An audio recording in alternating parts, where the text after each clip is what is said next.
Саламатсыздарбы, студияда Перизат Сайтбурхан, сиздер Тандыр медианы көріп жатасыздар. Бүгінгі чыгарылышта Имай Мединташев УКМК кыйноолор 100 миллион талап кылуу жасалмай видео боюнча президентке кайрылуу жасады. Таймураз Ташиев Ички иштер министрлигинде суракта экендиги айтылды. Орусиялык тарыхчылар колониализм сөзү жакпагандыктан кыргыз окуу китептерин түздөөгө киришти.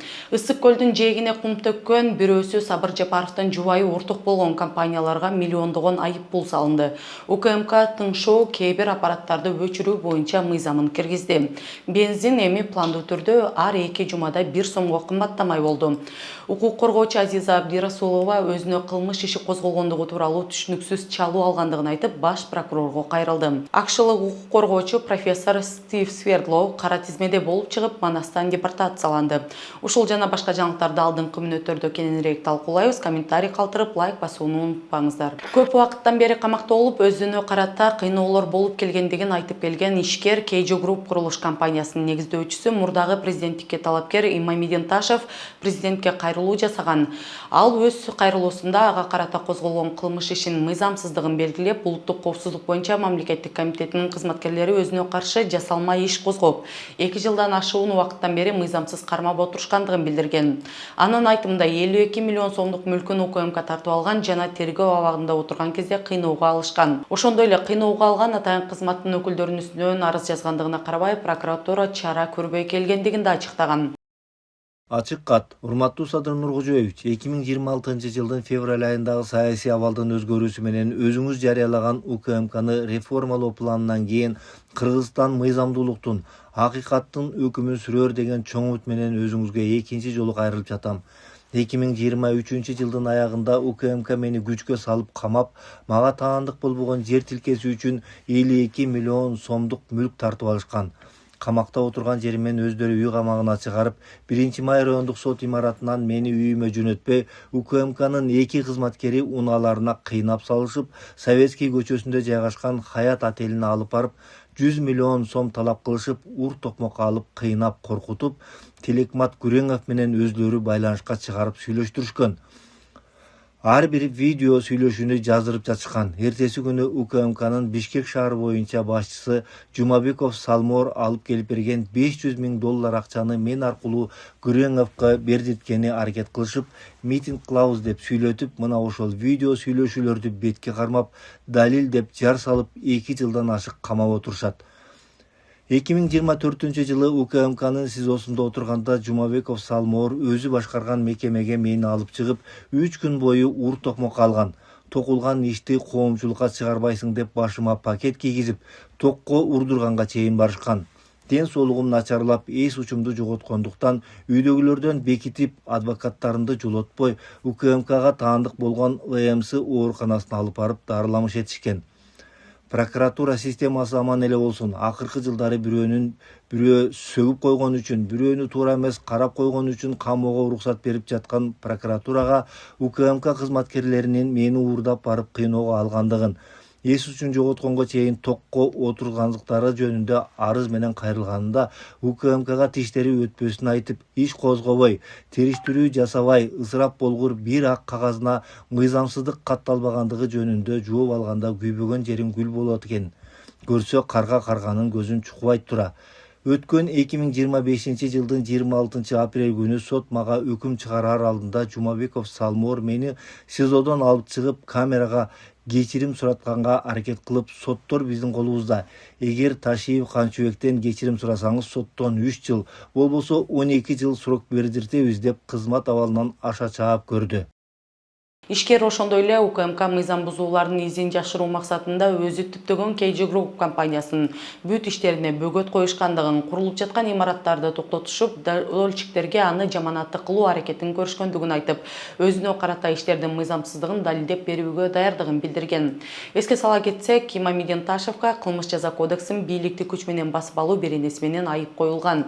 Ал эми аны кыйнагандыгы айтылган. УКМКнын ош боюнча мурдагы жетекчиси Канчыбек Ташиев кызматтан кеткенден кийин чогуу кеткен Салморбек Жумабековдун келе жаткан президенттик шайлоолордо Садыр Жапаровду колдоо тобуна киргизилгендиги айтылып келет. Ал эми М-News маалымат баракчасы өз маалымат булактарына таянып, Таймур Асташиев учурда Кыргызстандын ички иштер министрлигинде сурак берип жаткандыгын билдирди. Ал кайсы иш боюнча суракка алынып жаткандыгы азырынча расмий түрдө жарыялана элек. Ички иштер министрлиги бул маалымат жарыяланган учурда комментарий берген эмес. Эскерте кетсек, Таймур Асташиевдин аты, анын атасы кызматтан кеткенден кийин Кыргыз-нефтегаздагы коррупциялык схемалар боюнча айтылып келгендиги менен башка кишилер кармалып, анын тиешеси бар жоктугу айтылбай келген. Орусиянын аскердик тарых коомунун эксперттик консультативдик кеңешинин биринчи жыйынында орус тарыхчылары Кыргызстандын тарых боюнча китептерде болбогон нерселерди жазылгандыгын айтып, колониализм сыяктуу сөздөрдү мода болгондугу үчүн колдонушкан деп айыптады. Орусиялык тарыхчылар 8, 9 жана 11 класстар үчүн 3 кыргыз тарыхы окуу китебин карап чыгып, комментарийлерди жана толуктоолорду киргизишкен. Алардын айтымында 8 класстын кыргыз окуу китебинде орус окумуштуулары көптөгөн фактылык каталарды табышкан. Адистердин айтымында окуу китебинде чындыгында болбогон көптөгөн нерселер да бар. 9 класстын окуу китеби боюнча комментарийлеринде Орусиялык комиссиянын өкүлдөрү советтик мезгилдин баалоолорундагы айырмачылыктарды белгилешти. Орус окуу китептери Советтер Союзунун улуулугун чагылдырат. Ал эми Кыргызстандагы бул тезистер талашсыз, бирок улуттук кызыкчылыктардын бузулушу көйгөйлөрү бир эле учурда келтирилген деп түшүндүрүшкөн орус окумуштуулары. Андан сырткары орусиялык колониализм же колониалдык саясат деген сөздөрдү башкаруу, административдик чара жана башка ушул сыяктуу сөздөр менен алмаштырса, анда терс маанилер жок болот деп белгилеген.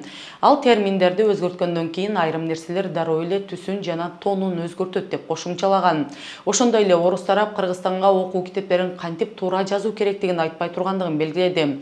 Кыргызстан көз карандысыз өлкө экендигин көзгө илбеген орус мамлекети буга чейин керек болсо президент Садыр Жапаровдун жер суу аттарын кыргызчалоо боюнча жарлыгына да каршы чыгып, ар дайым кыргыз тили боюнча мыйзамдарды өлкөдөгү улутчулдуктун белгиси катары карап келет. Кыргыз тарыхчылары буга каршы чыгып, Кыргызстан саясий эрк көрсөтүп, өз тарыхын коргоп калууга үндөшүүдө. Ушул орток окуу китебин жазуу идеясынын өзү Орусиянын шовинисттик жана империячыл туруму сакталып турган шартта эч мүмкүн эмес. Орусиянын өзүндө калыс жазылган айрым орусиялык эле эмгектерге тыюу салуу далалаты көрүлүп жатат. Албетте, эрмектеп консультация деңгээлинде тил эмизип жолугуша берүү саясат үчүн керек болуп жаткандыр. Бирок андай деле зарылчылык жок. Бизде эгемендик идеясы бийик коюлуп жатат. Алар ошол рухту таптакыр жоюп салгыла деп жатышат. Анан алар ал мустактан бери эле жапайы көчмөн кыргыздар тарыхта пайда боло элек болочокку падышалык Орусиянын курамында болууну эңсешкен дегендей бир сапты окуу китебибизге киргизүүнү талап кылганга чейин барышат. Арслан Капай уулу мырза президент Садыр Жапаров мырзага жакшылап түшүндүрүп, саясий эрк көрсөтүп, ушул чараларды акырындап токтотуп салуу керек го. Мурдагы мам катчы абдан туура эмес меморандумга кол койгон экен. Өзүбүздү дал ушул эгемендик доорунда руханий оторчулуктун моюнтуругуна ыктыярдуу кептеп салганыбыз тарыхта эч унутулгуч шерменделик кадам болуп калат. Быйылкы 1916 жылдагы көтөрүлүштүн 110 жылдык мааракесин өткөрүү үчүн жана бул окуяларды окуу китебибизде чагылдыруу үчүн эми Мединскийдин тобунан кагаз түрүндө уруксат алышыбыз керекпи? Барысбек жөнүндө кантип жазалык? Профессор Тайшандын ачылышына окуу китептерибизди саал орун берсек болобу деп Мединскийдин тобунан өтүнүшүбүз керекпи? Биз Орусиядан да, Кытайдан да, башка эч бир ири же чакан өлкөдөн өз окуу китебибизди кантип жазуу жаатында көрсөтмө алмашыбыз керек. Кыргыз тарыхчылары дегели академиялык курам Орусиянын мынтип кыргыз китептерине дагы аралашуусу дал ошол империалисттик, колониалисттик көз караштын Орусиядан дагы деле айрыла албай келгендигинин белгиси деп баалашты. Ысык көлдүн жээгине кум төккөн курулуш компанияларына айыппул салынды. Көлдүн Тамчы айылында көл жээгине көп жылдыздуу мейманкана куруп жаткан компанияларга экологиялык мыйзамдарды бузгандыгы үчүн айыппул салынган. Жаратылыш ресурстары, экология жана техникалык көзөмөл министрлигинин маалыматына караганда, экологиялык жана техникалык көзөмөл кызматы Авангард Резорт, Кыргыз Инвестстрой жана Елизавета курулуш компанияларынын объектилерине пландан тышкары текшерүү жүргүзгөн.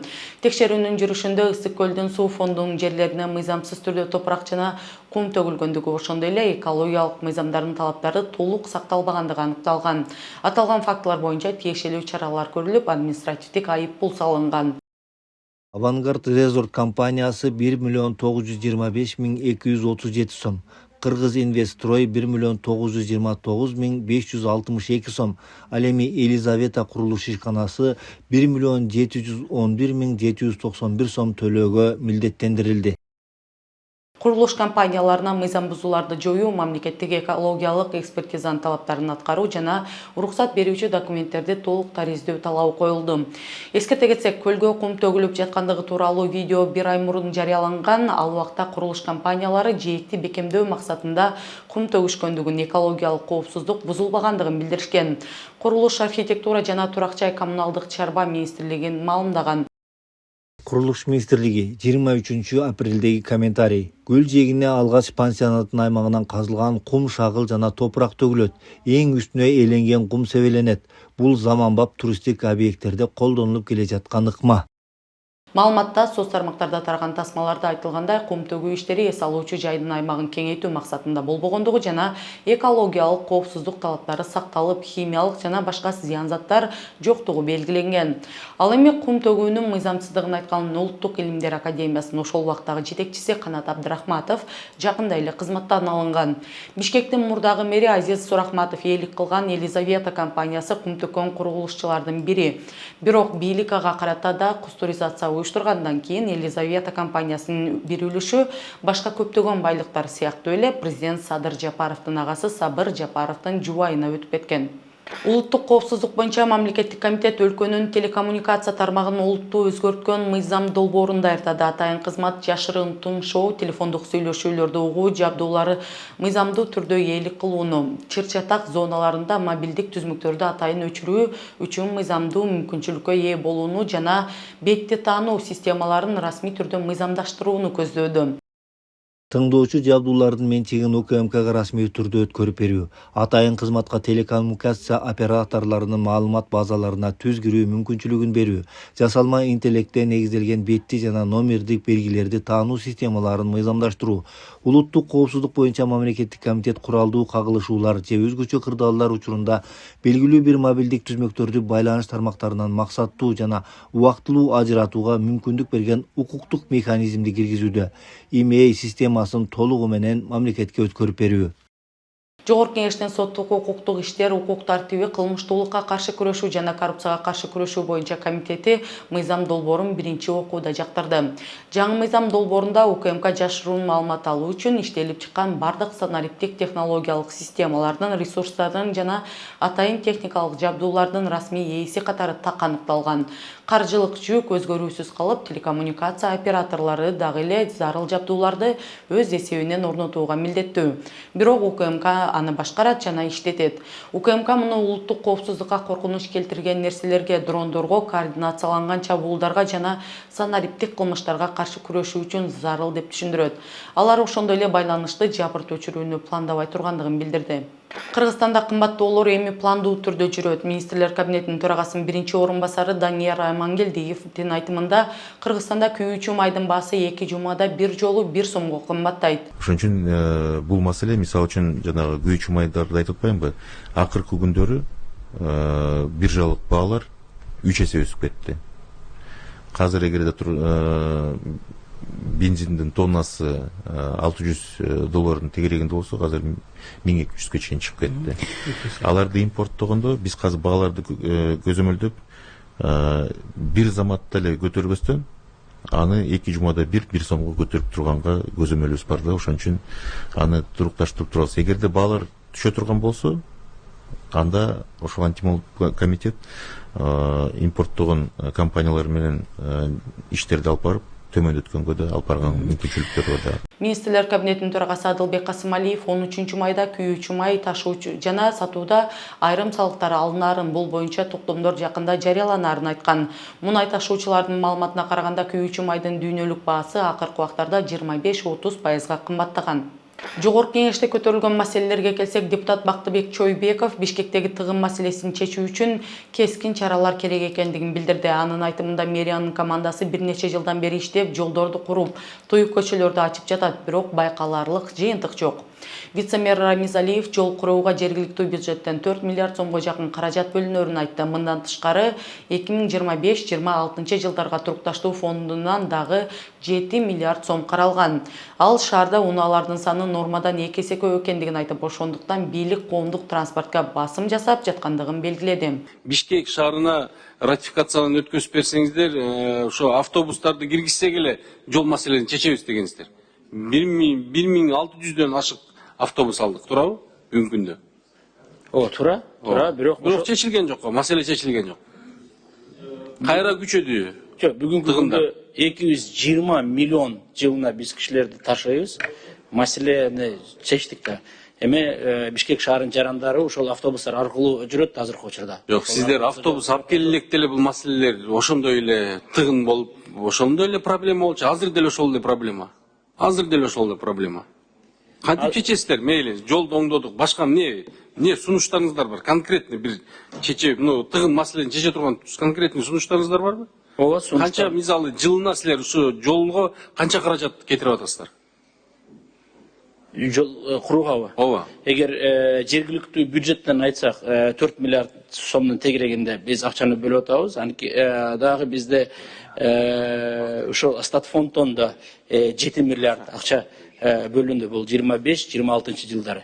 Анан сиз айткан чаралар бизде ошол мен айттым. Республиканский бюджеттен канча келди? Статфонддон деле келди. Бул 7 миллиард, 7 миллиард. Анан сиз айткан ошол чаралар бизде концепция бекитилген. 24-30 жылга чейин иш планы бар. Ошол иш планын негизинде алып баратабыз жумушту. Сиз туура айтасыз, канча жол курсак дагы, канча жол кенетсек дагы тилекке каршы ошол мындай глобальный маселени алмаштырбайт да, чечпейт маселени. Тилекке каршы бүгүнкү күндө ошол башка өлкөлөрдү карасак, чечүү жолдору кичиндей непопулярный методдор болуп атат да, непопулярный. Бул чектөө, ограничение. Любой бир өлкөнү карасак, ошол маселени чечиш үчүн чектөө киргизиш керек. Эми 700 000 машин азыркы учурда Бишкек шаарында бар. Баарыңарга маалым болгондой, вот сиз как раз дорожниксиз, 350 машинага Бишкек шаары 350 000 машинага ылайыктуу экен. Чойбеков кошумча 2-3 миң автобус алып келсе да, бул маселе толук чечилбей тургандыгын белгилеп, монорельс, трамвай жана башка заманбап транспорттук системаларды карап чыгууну сунуштап, эгер маселени чече албаса, шаар бийлиги кетүүсү керектигин айтты. Ал эми жакында эле мандатын тапшырган Темирлан Айтиевдин ордуна БШК бүгүн 19-майда Максат Алымбековго мандат берди. Эске салсак, 11-майда Темирлан Айтиев өз арызы менен депутаттык мандатын тапшырган. Анын ордуна парламенттик шайлоодо 2867 добуш алган Максат Алымбеков депутат болду. Алымбеков 2017-21 жылдары Бишкек шаардык кеңешинин аппаратынын жетекчиси болгон, 2021 жылы Бишкек шаардык кеңешинин депутаты Ынтымак фракциясынын лидери болуп иштеп жаткан. Депутат Дастан Бекешев камсыздандыруу компаниялары жол кайгылуу кызматынын катышуусусуз майда кырсыктарды өз алдынча чечиш керек деген сунуш киргизип, автоунааларды камсыздандыруу мыйзамдары так иштебей жаткандыгын сынга алды. Анын айтымында олуттуу кырсык болбогон учурда да жол көзөмөл кызматы келип, унааларды штраф стоянкаларга коюп, ээлөө үчүн камсыздандыруу өзүнчө салыктай сезилип келген. Экономика жана коммерция министринин орун басары Беназир Нурланова камсыздандыруучу компаниялар акча төлөп берип жатышкандыгын айтты. Вы знаете, да, мелкие ДТП страховые компании сами должны рассматривать. Вот обычно так. Да. А у нас сейчас гаишники едут, страховые компании едут, и несмотря на то, что там есть страховые компании, потом их на штрафстоянку ставят. Страхование просто стало дополнительным налогом. Жарандар дагы пайданы көрбөй жатышат да, именно автострахование, вот ОСАГО, да, пайданы көрбөй жатышат да. Страховщики говорят, идите обращайтесь, будем думать, рассматривать, и не выплачивают ничего. Гаишники забирают на штрафстоянку. Пайдасын город, ежедневно они раздают сертификаты, выделяют деньги. Вот кто-нибудь объяснил бы, вот как вот в этих случаях быть? Мы же должны как-то это все в порядок привести, не должно же быть так. Разрешите я отвечу. Руслан Ильич, правильно говорите, Европротокол нужен, но вот мы еще до него не дошли, еще не успели. Это хорошая практика, и мы тоже за, как компания, потому что нам тоже было бы легче, меньше нареканий было бы.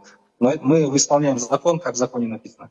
Поэтому здесь нужны законодательные изменения, над этим работает Кыргызская ассоциация страховщиков. совместно с профильными государственными агентствами, Финнадзор, Минэконом, они еще проработают. Я думаю, Минэконом, время я вот очень вас какой-то прошу, результат будет. пожалуйста, обратите внимание. Сейчас просто, получается, люди просто так отдают свои деньги страховой компании и не получают от этого никакого вообще плюса не получают. Мамлекеттик камсыздандыруу уюмунун өкүлү Бактыгул Абдыжалиев маалымдагандай 2026 жылга карата Кыргызстанда 1,8 миллион автоунаа камсыздандырылган. Бул жалпы унаалардын 65%-ын түзөт. Булардын ичинен 35%-ы мамлекеттик камсыздандыруу компанияларында, калганы жеке компанияларда камсыздандырылган. Кыргызстанда автоунаага жарандык жоопкерчиликти милдеттүү камсыздандыруу 2025 жылдын 1-сентябрынан тартып толук күчүнө кирген. Белгилүү укук коргоочу Азиза Абдирасулова өзүнө кылмыш иши козголгондугун түшүнүксүз телефондук чалуу аркылуу бирөөлөр маалымдагандыгын айтып, аны тактоо үчүн башкы прокуратурага жана президентке кайрылды. Укук коргоочунун айтымында ага белгисиз кишилер чалып, алар аялдарды коргоо борборунан экендигин айтып, бирок прокуратуранын тапшырмасы менен чалып жатышкандыгын айтышкан. Ошондой эле белгисиз жарандар укук коргоочуга суроолорду берип, жакында суракка чакырылуусу мүмкүн экендигин эскертишкен. Бирок сен өзүң прокуратурада иштейсиңби же Центр помощи женщинам уюмунда иштейсиңби? Эмнеге прокуратура сага поручение берип жатат?